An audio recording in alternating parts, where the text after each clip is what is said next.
ഈശോ മിശിഹായ്ക്ക് സ്തുതിയായിരിക്കട്ടെ. ഇന്ന് നമ്മൾ പ്രഭാഷകൻ്റെ പുസ്തകത്തിലെ 38-ാമത്തെ അധ്യായമാണ് പഠിക്കാൻ പോകുന്നത്. അപ്പോൾ ഈ അധ്യായത്തിലെ ആദ്യത്തെ ശീർഷകം എന്ന് പറയുന്നത് വൈദ്യനും രോഗശാന്തിയും എന്നതാണ്. രോഗശാന്തി ദൈവത്തിൽ നിന്നാണ് വരുന്നത് എങ്കിലും അതിന് നിമിത്തമാകുന്നത് വൈദ്യന്മാരാണ്. അതായത് അവരുടെ കൈകളിലൂടെയാണ് നമുക്ക് രോഗശാന്തി ലഭ്യമാകുന്നത്. അതുകൊണ്ട് തന്നെ ദൈവമായ കർത്താവ് നമ്മളോട് ചെയ്യാൻ പറയുന്നത് ഇതാണ്. 1-ാം വാക്യത്തിൽ നമുക്കൊന്ന് വായിക്കാം. അത് വൈദ്യനെ ബഹുമാനിക്കുക, നിനക്ക് അവനെ ആവശ്യമുണ്ട്, കർത്താവാണ് അവനെ നിയോഗിച്ചത്. വൈദ്യൻ്റെ ജ്ഞാനം അത്യുന്നതനിൽ നിന്നുമാണ് വരുന്നത്. നമുക്ക് ചുറ്റും നോക്കിക്കഴിഞ്ഞാൽ കഴിവുള്ള വൈദ്യന്മാർ, അതായത് വൈഭവമുള്ള വൈദ്യന്മാർ, അവരുന്നതരാണ് അല്ലേ? അതായത് കൂടുതൽ രോഗശാന്തി നൽകുന്നതും ദൈവത്തിൻ്റെ അനുഗ്രഹമുള്ള വൈദ്യന്മാരാണ് കൂടുതൽ കഴിവ് പ്രകടിപ്പിക്കുന്നത്. അതുകൊണ്ട് തന്നെ മഹാന്മാർ അവരെ പ്രശംസിക്കുന്നു. അതുപോലെ തന്നെ വെള്ളത്തെ തടിക്കഷ്ണം കൊണ്ട് മധുരീകരിച്ചതാണ് ദൈവം. പിന്നീട് പറയുന്നത് ഔഷധങ്ങളെക്കുറിച്ചാണ്. അതായത് ഔഷധങ്ങൾ നമുക്ക് എവിടെ നിന്നാണ് ലഭിക്കുന്നത്? ഭൂമിയിൽ നിന്ന്. അതായത് കർത്താവാണ് അത് സൃഷ്ടിച്ചത്. ബുദ്ധിയുള്ളവൻ അവയെ അവഗണിക്കുകയില്ല. ഇനി മനുഷ്യൻ്റെ അത്ഭുത കൃത്യങ്ങളിൽ മഹത്വപ്പെടേണ്ടതിന്, ദൈവം മഹത്വപ്പെടേണ്ടതിന് അവിടുന്ന് മനുഷ്യർക്ക് സിദ്ധികൾ നൽകി. ഇനി ഈ സിദ്ധികൾ കൊണ്ട് തന്നെയാണ് അവൻ രോഗമകറ്റുന്നതും വേദന അകറ്റുന്നതും എല്ലാം. അതുപോലെ തന്നെ ഔഷധ നിർമ്മിതാക്കൾ അവർ എന്താണ് ചെയ്യുന്നത്? ദൈവം തന്ന ഈ ഔഷധങ്ങൾ കൊണ്ട് മിശ്രിതങ്ങൾ ഉണ്ടാക്കുന്നു. അങ്ങനെ ഭൂമുഖത്ത് ആരോഗ്യം വ്യാപിപ്പിക്കുന്നു. 9-ാം വാക്യത്തിൽ ഇപ്രകാരം പറയുന്നുണ്ട്: മകനെ, രോഗം വന്നു കഴിഞ്ഞാൽ നീ ഉദാസീനനാകാതെ കർത്താവിനോട് പ്രാർത്ഥിക്കണം. അപ്പോൾ എന്ത് സംഭവിക്കും? ദൈവം നമുക്ക് അതിനൊരു വഴി തെളിച്ചു തരും. അതായത് ഒന്നെങ്കിൽ വൈദ്യന്മാരിലൂടെയാകാം, അല്ലെങ്കിൽ ഏതെങ്കിലും ഒരു വഴിയിലൂടെ നമ്മളെ വൈദ്യന്മാരിലേക്ക് എത്തിക്കുകയായിരിക്കാം. 10-ാമത്തെ വാക്യം നമുക്കൊന്ന് വായിച്ചു നോക്കാം. നീ തെറ്റുകൾ തിരുത്തി നേരായ മാർഗത്തിലേക്ക് തിരിയുകയും ഹൃദയത്തിൽ നിന്ന് പാപം കഴുകിക്കളയുകയും ചെയ്യുക. 11-ാം വാക്യത്തിൽ ബലിയെക്കുറിച്ചാണ് പറയുന്നത്. അതായത് സുരഭില ബലിയും നേർത്തമാവും സമർപ്പിക്കണം. കാഴ്ചവസ്തുക്കളിൽ കഴിവിനൊത്ത് എണ്ണ പകരണം എന്നും പറയുന്നുണ്ട്. തുടർന്ന് വരുന്ന വാക്യങ്ങളിൽ വീണ്ടും വൈദ്യനെക്കുറിച്ചാണ് പറയുന്നത്. അതായത് വൈദ്യന് അർഹമായ സ്ഥാനം കൊടുക്കണം. ദൈവമാണ് അവനെ നിയോഗിച്ചത്, അതുകൊണ്ട് അവനെ ഉപേക്ഷിക്കരുത്. 14-ാം വാക്യത്തിൽ ഇങ്ങനെയാണ് പറയുന്നത്. നമുക്കൊന്ന് നോക്കാം. രോഗം നിർണയിച്ച് സുഖപ്പെടുത്തി ജീവൻ രക്ഷിക്കാൻ അവിടുത്തെ അനുഗ്രഹത്തിന് വേണ്ടി അവനും കർത്താവിനോട് പ്രാർത്ഥിച്ചിട്ടുണ്ട്. അതായത് വൈദ്യന്മാരും കർത്താവിനോട് പ്രാർത്ഥിക്കുന്നുണ്ട് എന്നാണ് പ്രഭാഷകൻ പറയുന്നത്. തുടർന്നുള്ള വാക്യത്തിൽ ഇങ്ങനെ പറയുന്നു: സൃഷ്ടാവിൻ്റെ മുൻപിൽ പാപം ചെയ്തിട്ടുണ്ട് എങ്കിൽ നമുക്ക് വൈദ്യസഹായം തേടേണ്ടി വരുമെന്ന്. ഇനി നമുക്ക് ഈ ഭാഗത്തിലെ പ്രധാനപ്പെട്ട ചോദ്യങ്ങളിലേക്ക് കടക്കാം. ആദ്യത്തെ ചോദ്യം: പ്രഭാഷകൻ 38:1 ആരെ ബഹുമാനിക്കുക, നിനക്ക് അവനെ ആവശ്യമുണ്ട് എന്നാണ് പറയുന്നത്. ഓപ്ഷൻസ്: വൈദ്യനെ, പുരോഹിതനെ, രാജാവിനെ, അധികാരിയെ. ശരിയായ ഉത്തരം വൈദ്യനെ എന്നതാണ്. അടുത്ത ചോദ്യം: പ്രഭാഷകൻ 38:2 ആരുടെ ജ്ഞാനമാണ് അത്യുന്നതനിൽ നിന്ന് വരുന്നത്? ഓപ്ഷൻസ്: അധ്യാപകൻ്റെ, ജ്ഞാനിയുടെ, വൈദ്യൻ്റെ, വിവേകിയുടെ. ശരിയായ ഉത്തരം വൈദ്യൻ്റെ എന്നതാണ്. അടുത്ത ചോദ്യം: വൈദ്യൻ്റെ വൈഭവം അവനെ എന്താക്കുന്നു? ഓപ്ഷൻസ്: ശ്രേഷ്ഠനാക്കുന്നു, പ്രശസ്തനാക്കുന്നു, ഉന്നതനാക്കുന്നു, ദയാലുവാക്കുന്നു. ശരിയായ ഉത്തരം ഉന്നതനാക്കുന്നു എന്നതാണ്. അടുത്ത ചോദ്യം: കർത്താവ് ഭൂമിയിൽ നിന്ന് ഔഷധങ്ങൾ സൃഷ്ടിച്ചു, അവയെ അവഗണിക്കുകയില്ലാത്തത് ആര്? ഓപ്ഷൻസ്: ബുദ്ധിയുള്ളവൻ, വിവേകമുള്ളവൻ, ജ്ഞാനമുള്ളവൻ, വൈദ്യൻ. ശരിയായ ഉത്തരം ബുദ്ധിയുള്ളവൻ എന്നതാണ്. അടുത്ത ചോദ്യം: കർത്താവ് വെള്ളത്തെ തടിക്കഷ്ണം കൊണ്ട് മധുരീകരിച്ച് വെളിപ്പെടുത്തിയത് എന്തിനെ?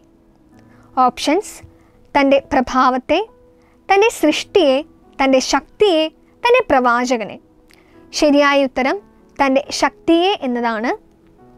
അടുത്ത ചോദ്യം: കർത്താവിൻ്റെ പ്രവർത്തികൾക്ക് അന്തമില്ല. ഭൂമുഖത്ത് അവിടുന്ന് വ്യാപിപ്പിക്കുന്നത് എന്ത്? ഓപ്ഷൻസ്: സമ്പത്ത്, ദീർഘായുസ്, സമൃദ്ധി, ആരോഗ്യം. ശരിയായ ഉത്തരം ആരോഗ്യം എന്നതാണ്. അടുത്ത ചോദ്യം: സുരഭില ബലിയും സ്മരണാംശമായി എന്തും സമർപ്പിക്കുക എന്നാണ് പ്രഭാഷകനിൽ പറയുന്നത്? ഓപ്ഷൻസ്: നേർത്ത മാവ്, എഫ മാവ്, പുളിപ്പില്ലാത്ത മാവ്, പുളിപ്പുള്ള മാവ്. ശരിയായ ഉത്തരം നേർത്ത മാവ് എന്നതാണ്. അടുത്ത ചോദ്യം: പ്രഭാഷകൻ 38:11 പറയുന്നു, കാഴ്ച വസ്തുക്കളിൽ എങ്ങനെ എണ്ണ പകരുക എന്നാണ് പറയുന്നത്? ഓപ്ഷൻസ്: ആവശ്യത്തിനൊത്ത്, കഴിവിനൊത്ത്, സമർത്ഥമായി, കുറച്ച്. ശരിയായ ഉത്തരം കഴിവിനൊത്ത് എന്നതാണ്. അവസാനത്തെ ചോദ്യം: പ്രഭാഷകൻ 38:14 സമാന ഭാഗം വിശുദ്ധ ഗ്രന്ഥത്തിൽ കാണുന്നത് എവിടെ? ഓപ്ഷൻസ്: യാക്കോബ് 5:24, യാക്കോബ് 15:14, യാക്കോബ് 5:14, യാക്കോബ് 15:24. ശരിയായ ഉത്തരം യാക്കോബ് 5:14 എന്നതാണ്. അടുത്ത ശീർഷകം എന്നത് മരിച്ചവരെ ഓർത്ത് വിലാപം എന്നതാണ്. നമ്മൾ പലപ്പോഴും കേട്ടിട്ടുള്ളതിൽ നിന്ന് വ്യത്യസ്തമായിട്ടിത് തോന്നാം. കാരണം നമ്മളൊരു മരിച്ച വീട്ടിൽ ചെന്നാൽ നമ്മൾ അവരെ ആശ്വസിപ്പിക്കും, അവരോട് കരയരുത്, വിഷമിക്കരുത് എന്നൊക്കെ പറയും. പക്ഷെ പ്രഭാഷകൻ പറയുന്നത് ഇങ്ങനെയാണ്: നിങ്ങൾ മരിച്ചവരെ ഓർത്ത് കരയണം, കഠിന വേദന എന്ന പോലെ വിലപിക്കണം. അതുപോലെ തന്നെ വെറുതെ വിലപിച്ചാൽ മാത്രം പോരാ, അവൻ്റെ മൃതദേഹം സമർഹമായി സംസ്കരിക്കണം, അതിൽ ഉദാസീനത കാണിക്കരുത്. ഇനി പ്രഭാഷകൻ പറയുന്നത് ഇങ്ങനെയാണ്: നമ്മുടെ കരച്ചിൽ നമ്മുടെ ഉള്ളിൽ നിന്ന്, അതായത് വേദനാപൂർണവും തീക്ഷ്ണതയുള്ളതുമായിരിക്കണം. അതുപോലെ തന്നെ മറ്റുള്ളവർ നമ്മളെ ആക്ഷേപിക്കാതിരിക്കാൻ 1-2 ദിവസത്തേക്ക്, അതായത് അവൻ്റെ യോഗ്യതയനുസരിച്ച് 1-2 ദിവസത്തേക്ക് ദുഃഖം ആചരിക്കണം. അതിനുശേഷം ആശ്വസിക്കണം. പിന്നീട് പറയുന്നുണ്ട്, ദുഃഖം മരണത്തിൽ കലാശിക്കുന്നു, മരണത്തോടെ ദുഃഖം ഇല്ലാതാകുന്നു, വിനാശത്തിൽ ദുഃഖം ശമിക്കില്ല.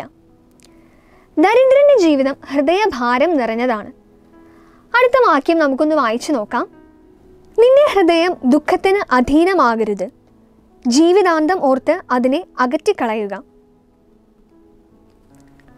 ആ സമയത്ത് ദുഃഖിച്ചു എന്നല്ലാതെ അതിന് അധീനപ്പെട്ടു പോകരുത് എന്നാണ് പ്രഭാഷകൻ പറയുന്നത്.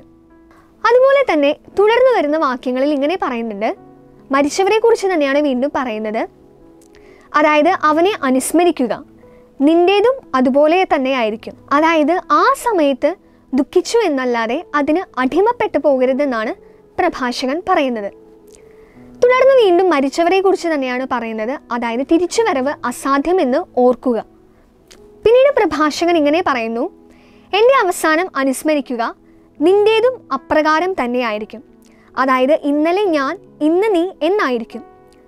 മരിച്ചവർ നമ്മളിൽ നിന്ന് പിരിഞ്ഞ് വിശ്രമിക്കുമ്പോൾ അവരുടെ സ്മരണയും അതോടൊപ്പം അവസാനിക്കട്ടെ.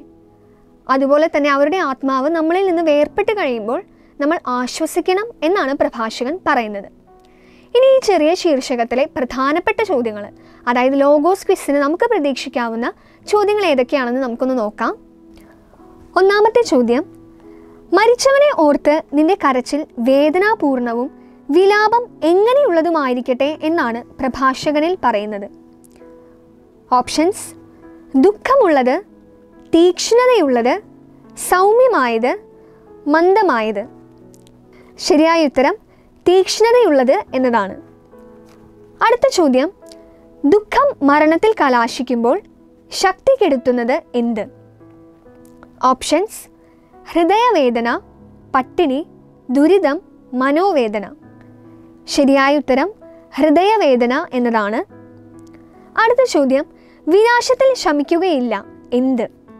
ഓപ്ഷൻസ്: വേദന, കഷ്ടത, ദാരിദ്ര്യം, ദുഃഖം. ശരിയായ ഉത്തരം ദുഃഖം എന്നതാണ്. അടുത്ത ചോദ്യം: ദരിദ്രന്റെ ജീവിതം എന്ത് നിറഞ്ഞതാണ്? ഓപ്ഷൻസ്: കഷ്ടത, ദുഃഖം, ഹൃദയഭാരം, ആപത്ത്. ശരിയായ ഉത്തരം ഹൃദയഭാരം എന്നതാണ്. അടുത്ത ചോദ്യം: നിന്റെ ഹൃദയം ദുഃഖത്തിന് അധീനമാകരുത്, എന്തിനെ ഓർത്ത് അതിനെ അകറ്റിക്കളയുക? ഓപ്ഷൻസ്: സ്വർഗത്തെ, ദൈവത്തെ, കർത്താവിനെ, ജീവിതാന്തത്തെ. ശരിയായ ഉത്തരം ജീവിതാന്തത്തെ എന്നതാണ്. അടുത്ത ചോദ്യം, മരിച്ചവർ വിശ്രമിക്കുമ്പോൾ അവനെക്കുറിച്ചുള്ള എന്താണ് അവസാനിക്കട്ടെ എന്ന് പ്രഭാഷകനിൽ പറയുന്നത്? ഓപ്ഷൻസ്: വാക്കുകൾ, സ്മരണകൾ, തെറ്റായ പരാമർശങ്ങൾ, ഇവയൊന്നുമല്ല. ശരിയായ ഉത്തരം സ്മരണകൾ എന്നതാണ്. ഈ അധ്യായത്തിലെ 3-ാമത്തെ ശീർഷകം എന്നത് ജോലിയും ജ്ഞാനവും എന്നതാണ്. അതായത് ഓരോ ജോലി മേഖലയിലുള്ളവർക്കും എല്ലാ ജോലി മേഖലയിലുള്ളവർക്കും ജ്ഞാനം ലഭിക്കണമെന്നില്ല എന്ന് പല ഭാഗങ്ങളിലായിട്ട് പ്രഭാഷകൻ പറയുന്നുണ്ട്. ഇനി പറയുന്നത് ഓരോ വിഭാഗം ആൾക്കാരെ കുറിച്ചാണ്. അതായത് അവർക്ക് എങ്ങനെ വിജ്ഞാനം നേടാം എന്നതിനെക്കുറിച്ചാണ് തുടർന്ന് വരുന്ന വാക്യങ്ങളിൽ പറയുന്നത്. ആദ്യമേ തന്നെ പണ്ഡിതന്റെ വിജ്ഞാനത്തെക്കുറിച്ചാണ് പറയുന്നത്. അതായത് പണ്ഡിതന്റെ വിജ്ഞാനം അവൻ്റെ വിശ്രമത്തെ ആശ്രയിച്ചിരിക്കുന്നു. അതുപോലെ തന്നെ വ്യഗ്രതകൾ ഒഴിഞ്ഞാലേ ജ്ഞാനം ലഭിക്കുള്ളൂ. അതായത് വ്യഗ്രതകളൊക്കെ ഒഴിഞ്ഞ് ആ സ്പേസ് ക്ലിയർ ആയാലാണ് നമുക്ക് ജ്ഞാനം ലഭിക്കുള്ളൂ. 25-ാമത്തെ വാക്യത്തിൽ ഇങ്ങനെയാണ് പറയുന്നത്: കലപ്പ പിടിക്കുകയും ചാട്ടയിൽ അഭിമാനിക്കുകയും ചെയ്യുന്നവൻ കാളകളെ തെളിക്കുകയും നോക്കുകയും അവയെപ്പറ്റി സംസാരിക്കുകയും ചെയ്യുന്നവൻ എങ്ങനെ വിജ്ഞനാകും? അതായത് അവൻ്റെ ചിന്തകളെല്ലാം ഈ ഉഴവ് ചാലുകളെ പറ്റിയും പശുക്കുട്ടികൾക്കുള്ള തീറ്റയെ പറ്റിയുമാണ് അവൻ്റെ ചിന്തകളെല്ലാം. ഇനി പറയുന്നത് കരവേല വിദഗ്ധരെ കുറിച്ചാണ്. അതായത് അവരുടെ ശ്രദ്ധ എന്ന് പറയുന്നത് പുതിയ രൂപങ്ങൾ നിർമ്മിക്കുന്നതിലും ചൈതന്യമുള്ള ചിത്രങ്ങൾ രചിക്കുന്നതിലും പണിക്കൂര തീർക്കുന്നതിലുമൊക്കെയാണ് അവരെ മനസ്സിരുത്തിയിരിക്കുന്നത്. അടുത്ത വിഭാഗം എന്ന് പറയുന്നത് ഇരുമ്പ് പണിക്കാരാണ്. അതായത് അഗ്നിയിൽ തട്ടിയുള്ള കാറ്റ് അവരുടെ മാംസത്തെ ഉരുക്കി കളയുന്നു. അതുപോലെ തന്നെ കൂടമടിക്കുന്ന ശബ്ദമാണ് അവരുടെ കാതുകളിൽ എപ്പോഴും മുഴങ്ങിക്കൊണ്ടിരിക്കുന്നത്. അടുത്തത് പറയുന്നത് കുശവനെ കുറിച്ചാണ്. നമുക്കതൊന്ന് വായിക്കാം.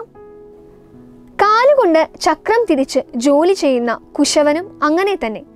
അവൻ സർവ്വദാ കൃത്യനിർവഹണത്തിൽ മുഴുകിയിരിക്കുന്നു. എണ്ണം നോക്കിയാണ് അവൻ്റെ പ്രയത്നം നിർണയിക്കുന്നത്. അവൻ കൈകൊണ്ട് കളിമണ്ണിന് രൂപം കൊടുക്കുന്നു, കാലുകൊണ്ട് കുഴച്ച് പാകമാക്കുന്നു. മിനുക്കുന്നതിൽ അവൻ ശ്രദ്ധ പതിക്കുന്നു, തീച്ചൂള വൃത്തിയാക്കുന്നതിലും അവൻ ശ്രദ്ധിക്കുന്നു. അപ്പോൾ നമ്മൾ ഇതുവരെ പറഞ്ഞ ആൾക്കാർ അവരവരുടെ കരവിരുതിനെ ആശ്രയിച്ചാണ് മുൻപോട്ട് പോകുന്നത്. അതുപോലെ തന്നെ അവരവരുടെ തൊഴിലിൽ സമർത്ഥരാണ്. അവരെ കൂടാതെ ഈ ലോകം തന്നെ, അതായത് ഒരു നഗരം പണിയാനാവില്ല. ആളുകൾക്ക് വരാനും താമസിക്കാനും ഒന്നും ഇടമുണ്ടാവുകയില്ല. ഇത്രയൊക്കെ മിടുക്കുണ്ട് എങ്കിലും അവരെ ന്യായാസനത്തിൽ ആരും ഇരുത്തുന്നില്ല. പൊതുസഭകളിൽ അവർക്ക് പ്രാമുഖ്യമില്ല. പൗരസമിതികളിലേക്ക് അവർ വിളിക്കപ്പെടുന്നില്ല. ലോകത്തിൻ്റെ ഘടന തന്നെ അവരാണ് നിലനിർത്തുന്നത് എങ്കിലും തൊഴിലിനെ കുറിച്ച് തന്നെയാണ് അവരുടെ പ്രാർത്ഥന. ഇനി നമുക്ക് ഈ ഭാഗത്തിലെ പ്രധാനപ്പെട്ട ചോദ്യങ്ങളൊന്ന് നോക്കാം. ഒന്നാമത്തെ ചോദ്യം, പ്രഭാഷകൻ 38-ാം അധ്യായത്തിൻ്റെ 3-ാമത്തെ ശീർഷകം ഏത്? ഓപ്ഷൻസ്: ജോലിയും ജ്ഞാനവും, വൈദ്യനും രോഗശാന്തിയും, വൈദ്യനും ആരോഗ്യവും, ജോലിയും വിജ്ഞാനവും. ശരിയായ ഉത്തരം ജോലിയും ജ്ഞാനവും എന്നതാണ്. അടുത്ത ചോദ്യം, എന്തൊഴിഞ്ഞാലാണ് ജ്ഞാനം ലഭിക്കുക?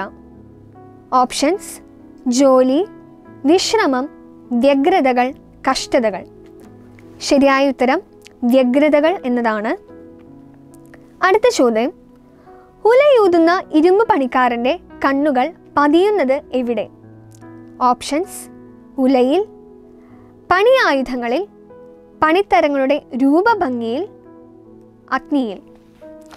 ശരിയായ ഉത്തരം പണിത്തരങ്ങളുടെ രൂപഭംഗിയിൽ എന്നതാണ്. അടുത്ത ചോദ്യം, കാലുകൊണ്ട് ചക്രം തിരിച്ച് ജോലി ചെയ്യുന്നത് ആര്? ഓപ്ഷൻസ്: കൊത്തുപണിക്കാരൻ, കുശവൻ, സ്വർണ്ണപ്പണിക്കാരൻ, ഇരുമ്പ് പണിക്കാരൻ. ശരിയായ ഉത്തരം കുശവൻ എന്നതാണ്. കുശവൻ എണ്ണം നോക്കി നിർണയിക്കുന്നത് എന്ത്? ഓപ്ഷൻസ്: ജോലി, കഴിവ്, പ്രയത്നം, പാത്രങ്ങൾ. ശരിയായ ഉത്തരം പ്രയത്നം എന്നതാണ്. അടുത്ത ചോദ്യം, ഇവരെല്ലാം കരവിരുതിനെ ആശ്രയിച്ചിരിക്കുന്നു. ഓരോരുത്തരും താന്താങ്ങളുടെ തൊഴിലിൽ സമർത്ഥരാണ്. അധ്യായവും വാക്യവും എഴുതുക. ഓപ്ഷൻസ്: പ്രഭാഷകൻ 38:31, പ്രഭാഷകൻ 38:30, പ്രഭാഷകൻ 31:38, പ്രഭാഷകൻ 30:38. ശരിയായ ഉത്തരം പ്രഭാഷകൻ 38:31 എന്നതാണ്. അടുത്ത ചോദ്യം, എങ്കിലും എവിടേക്ക് അവർ വിളിക്കപ്പെടുന്നില്ല എന്നാണ് പ്രഭാഷകൻ 38:33 പറയുന്നത്? ഓപ്ഷൻസ്: പ്രബോധക സമിതികളിലേക്ക്, രാജാക്കന്മാരുടെ ഗണത്തിലേക്ക്, പുരോഹിത ഗണത്തിലേക്ക്, പൗരസമിതികളിലേക്ക്. ശരിയായ ഉത്തരം പൗരസമിതികളിലേക്ക് എന്നതാണ്. അടുത്ത ചോദ്യം, എന്നാൽ ലോകത്തിൻ്റെ ഘടന അവർ നിലനിർത്തുന്നു, അവരുടെ പ്രാർത്ഥന എന്തിനെക്കുറിച്ചാണ് എന്ന് പ്രഭാഷകൻ പറയുന്നത്? ഓപ്ഷൻസ്: തങ്ങളുടെ കഴിവിനെക്കുറിച്ച്, തങ്ങളുടെ തൊഴിലിനെക്കുറിച്ച്, തങ്ങളുടെ പ്രയത്നത്തെക്കുറിച്ച്, തങ്ങളുടെ ജോലിയെക്കുറിച്ച്. ശരിയായ ഉത്തരം തങ്ങളുടെ തൊഴിലിനെക്കുറിച്ച് എന്നതാണ്.